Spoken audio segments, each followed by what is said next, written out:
Very very welcome to all साथियों। Jump fighter number 1 पर आप सभी का बहुत बहुत स्वागत है।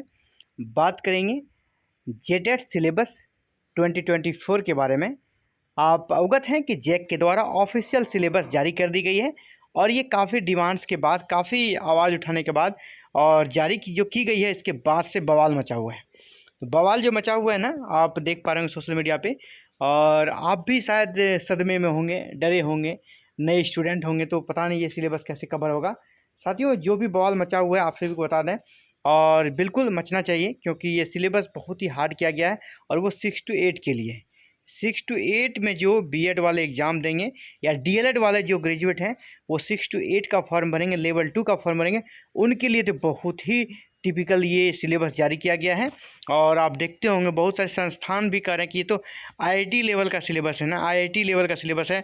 तो कोई कह रहे हैं कि नहीं, ये जो सिलेबस है ये syllabus he out of syllabus है। तो बहुत तरह की बातें चल रही है, लेकिन हम लोग आज डिस्कस करेंगे 1 to 5 का, है ना, लेवल 1 to 5 के लिए। तो 1 to 5 के सिलेबस को देखने के बाद मैंने देखा है, मैं आप सभी को पहले ही बता दूं, यहाँ पर कोई बवाल नहीं है। 1 to 5 का सिलेबस बहुत ही शानदार है, इसलिए मैंने थंबनेल में लिखा है कि जो बच्चे 1 to 5 का फॉर्म भरेंगे और जो सिर्फ डीएलएड किए हैं और इंटर पास हैं, उनके लिए बल्ले बल्ले। जी हाँ, उनके लिए कोई भी दिक्कत नहीं है, आप बेहिचक होकर तैयारी करें। अगर 2016 के सिलेबस के अनुसार आप तैयारी करना स्टार्ट कर चुके हैं तो भी कोई दिक्कत नहीं है, सिलेबस सेम है, कोई भी डिफरेंस नहीं है। डिफरेंस सिर्फ यह है कि पर्यावरण की जगह यहाँ पर जीएस को डाल दिया गया है। पर्यावरण की जगह सिलेबस में अब क्या डाल दिया गया, जैसे अब मैं चले आप सीधे जो चेंजेज हुआ उसको पहले दिखा दूँ, बाद बाकी सारा चीज़ सेम है। ये आप देख पा रहे हैं 6 नंबर में क्या है ना, यहाँ आपका पर्यावरण रहता था, ईवीएस रहता था। अब यहाँ क्या समान अध्ययन से संबंधित प्रश्न, बस वही चेंजेज हैं। अदरवाइज आप हिंदी का सिलेबस को उठा लें, इंग्लिश को उठा लें, सीडीपी उठा लें, कहीं भी कोई चेंजेज नहीं है। अगर आप पहले से अवेयर थे और 2016 के सिलेबस के अनुसार तैयारी कर रहे थे तो आपको कहीं कोई भी दिक्कत नहीं होने वाला है। और रहा सवाल अगर पर्यावरण, अगर आपने पर्यावरण भी पढ़ा है ना, उसके भी प्रश्न आपको जीएस में मिल जाएंगे, क्योंकि पर्यावरण is also a part of our GS. Social study का एक पार्ट है हमारा ईवीएस, है ना, ईवीएस उसी का एक पार्ट है, तो टेंशन नहीं लेना है। तो चलिए एक एक यूनिट वाइज सिलेबस को डिस्कस कर लेते हैं हम लोग। ये देखिए आपका लैंग्वेज में, लैंग्वेज 1 में हिंदी का है। हिंदी में क्या, रचनात्मक लेखन और जनसंचार माध्यम, जिसमें से आप निबंध के बारे में, कार्यालय संबंधित पत्र, रिपोर्ट, समाचार, संपादकीय, जनसंचार माध्यम, ये वे सब जो है आप पुराने सिलेबस में भी पाते हैं। इसके बाद अपठित गद्यांश है ना, जो आपको गद्यांश मिलेगा, पद्यांश, काव्यांश बोध, ये पिछला सिलेबस में भी था, कुछ नया नहीं है ना। शीर्षक निर्धारित करना, शीर्षक आपको दिया रहेगा, छोटा लघु उत्तरीय प्रश्न रह सकता है। इसके अलावा आपका जो अन्य चीज़ें हैं, जो कि आपका व्याकरण की बात करें तो व्याकरण में देखिए संज्ञा, सर्वनाम, विशेषण, क्रिया, अवयव, उपसर्ग, प्रत्यय, संधि, समास, लिंग, क्या नहीं था पिछले में, ये सारी चीज़ें उसमें थी। तो 2016 के सिलेबस के अनुसार मैंने पहले ही क्लासेस स्टार्ट कर दी थी और आप सभी को 2016 के पेपर को भी सॉल्व कराया था। तो आपको ये बताया था किस प्रकार के प्रश्न आते हैं, तो बहुत ही सामान्य स्तर के प्रश्न थे। और जी हाँ, सामान्य स्तर के ही प्रश्न इस बार भी आपको 1 to 5 में रहेंगे। 2016 के प्रीवियस ईयर को अगर आपने नहीं देखा है तो उस वीडियो को देखें, किस प्रकार हिंदी में प्रश्न आते थे। तो लेवल आपका वही रहेगा, लेवल बढ़ने वाला यहाँ पर नहीं है, तो आपको डरने घबराने की ज़रूरत नहीं है। जो भी यहाँ विवाद है ना, वो फसाद की जड़ है 6 to 8 वाले सिलेबस को लेकर।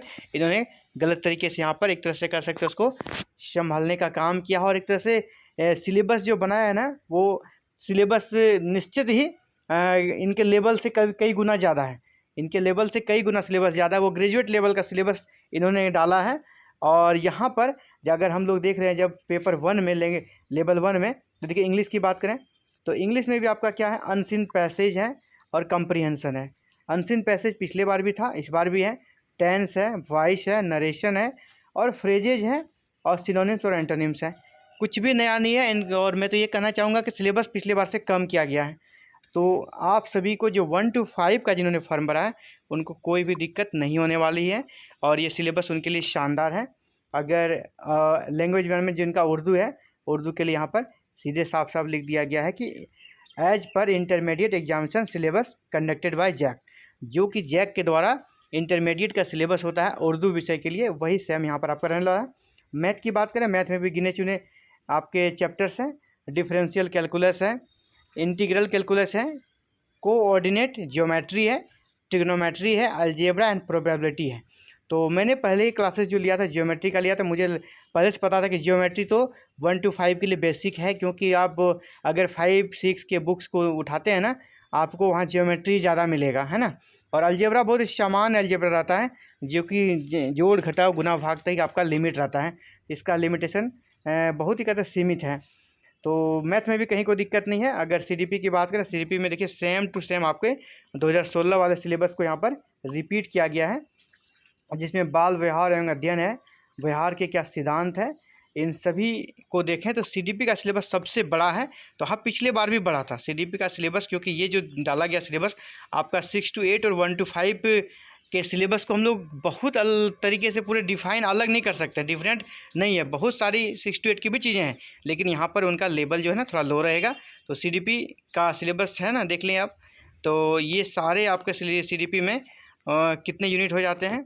आपका पहला हो गया बाल व्यवहार एवं अध्ययन, बालक की बुद्धि एवं विकास। इसके बाद आपका हो जाता है व्यक्तित्व विकास एवं समायोजन। फिर आपका व्यक्तिगत विभिन्नता एवं इसका शैक्षिक प्रभाव, शिक्षा और अधिगम। ये सारे आपके जो यूनिट है पिछले बार भी थे और इस बार भी है, और ये 6 to 8 में भी है ना, ये 6 to 8 में भी है। इसके बाद ये जो नया मिलने वाला है ना, नया, ये है आपका जनरल स्टडीज। नंबर 6 में क्या है, जनरल स्टडी।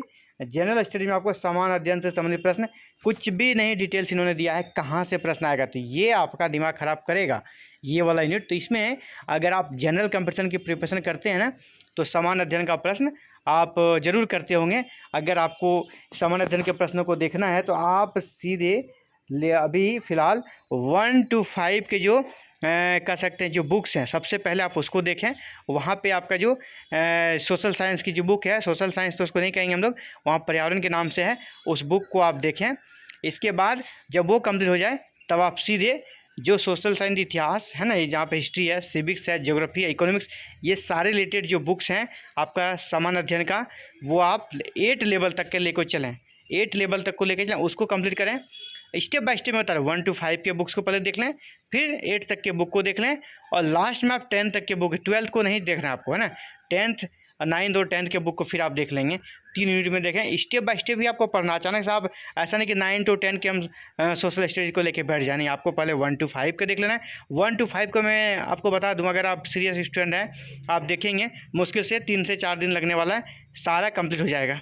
इसके बाद 6 to 8 वाला जो मैटर है, यहाँ 6, 7, 8 का, उसमें आपको 10 डेज लग सकते हैं, और बाद बाकी 10 डेज, और उससे मैंने पहले का 3 डेज, तो 13 डेज में आपका 8 तक आप आ गए।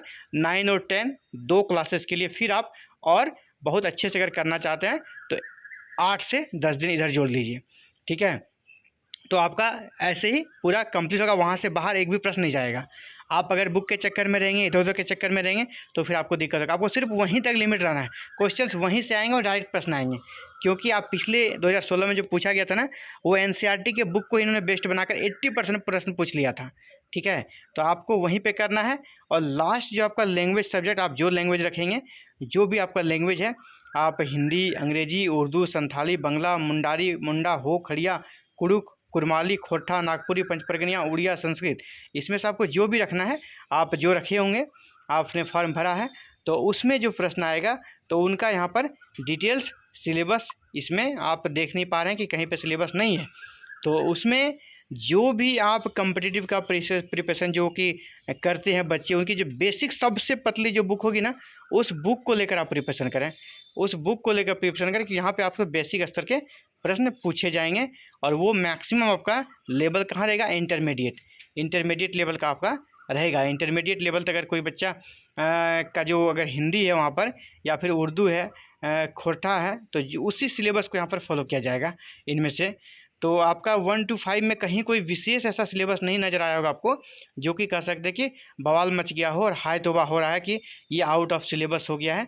नहीं, वो जितना भी बवाल मचा हुआ है और जितनी भी परेशानियां हैं, वो 6 to 8 वाले के लिए है। इसलिए मैंने कहा कि 1 to 5 के लिए बल्ले बल्ले आप बिल्कुल इस कह सकते इस बवाल के चक्कर में ना पड़ें, इस शोर शराबे में ना जाएँ, और हो हल्ला मत मचाएं, हाय तौबा नहीं करना है, क्योंकि 1 to 5 के लिए कोई भी इशू ही नहीं है। तो जो बच्चे अभी सिर्फ इंटर पास हैं, जो बच्चे अभी सिर्फ इंटर पास है, जो बच्चियाँ अभी इंटर पास हैं और सिर्फ डीएलएड की हुई है, तो उनके लिए बहुत अच्छा अवसर है कि वो जेटेट इस बार क्रैक कर सकते हैं। और एग्ज़ाम फाइटर नंबर 1 आपके साथ है, कोई भी दिक्कत नहीं होगा। आप चैनल को फॉलो करें, मैं लगातार प्रैक्टिस सेट आप सभी को सॉल्व करा रहा हूँ और टिल एग्ज़ाम तक ये प्रैक्टिस सेट चलती रहेगी। ठीक है, तो आप अगर चैनल पर नए चैनल को सब्सक्राइब जरूर कर लें, बेल आइकन को प्रेस करके ऑल बटन को क्लिक कर लें, ताकि फर्दर जो भी वीडियो आए आप तक नोटिफिकेशन जाए, आप उसे देख सकें और ख़ुद को अपडेट रख सकें। इसके अलावे अगर आप नोट्स पाना चाहते हैं जेटेट की, तो आप हमारे टेलीग्राम चैनल पे जाएं, जो कि डिस्क्रिप्शन में उसका लिंक मैंने डाल दिया है। वहाँ से आप जेटेट की नोट्स भी प्राप्त कर सकते हैं और प्रीवियस ईयर जो मैं सॉल्व कराऊंगा उसका भी PDF आपको वहाँ पे मिल जाएगा। तो चलिए, इस वीडियो में इतना है, मिलते हैं एक नए क्लासेस की वीडियो में, नेक्स्ट वीडियो में। तब तक के लिए ऑल द बेस्ट।